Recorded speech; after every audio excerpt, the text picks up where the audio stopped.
कहते हैं माँ का प्यार कभी नहीं मरता, पर क्या हो अगर वही प्यार एक भयानक श्राप बन जाए।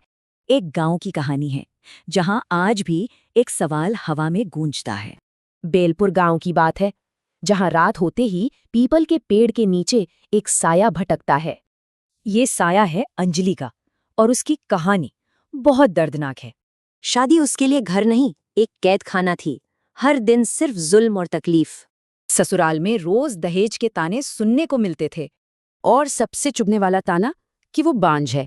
इतने जुल्म के बीच भी उसकी एक ही उम्मीद थी, एक बच्चा। और फिर 5 साल बाद जैसे कोई चमत्कार हो गया। लेकिन उसकी ये खुशी ज्यादा देर टिक नहीं पाई। इरादे कुछ और ही थे। प्रेगनेंसी में भी मार पिटाई बंद नहीं हुई, वो कमजोर होती गई। फिर एक दिन एक बहुत मामूली बात पर बहस शुरू हो गई। बात इतनी बढ़ी कि ससुर ने गुस्से में खाने की थाली ही फेंक दी। इसके बाद शराबी पति रघुवीर ने उस पर हाथ उठा दिया। घूंस से, लाते वो उसे बेरहमी से मारता रहा। कोई आगे नहीं आया। आखिरी सांस तक वो बस अपने पेट को बचाने की कोशिश करती रही। और फिर बिना किसी पछतावे के उन्होंने अपने गुनाह को छुपाने का प्लान बनाया।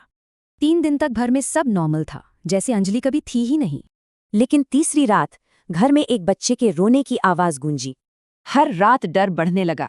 चीखें, साए, अंजलि की आत्मा बदला लेने लौटी थी। और एक सुबह वो तीनों अपने कमरे में मरे हुए पाए गए। गांव वालों ने माँ और बच्चे की आत्मा की शांति के लिए उसका अंतिम संस्कार किया। पर कहानी यहीं खत्म नहीं होती। आज भी वहां से गुजरने वालों को कुछ महसूस होता है। एक ठंडी सी फुसफुसाहट, मेरा बच्चा कहाँ है?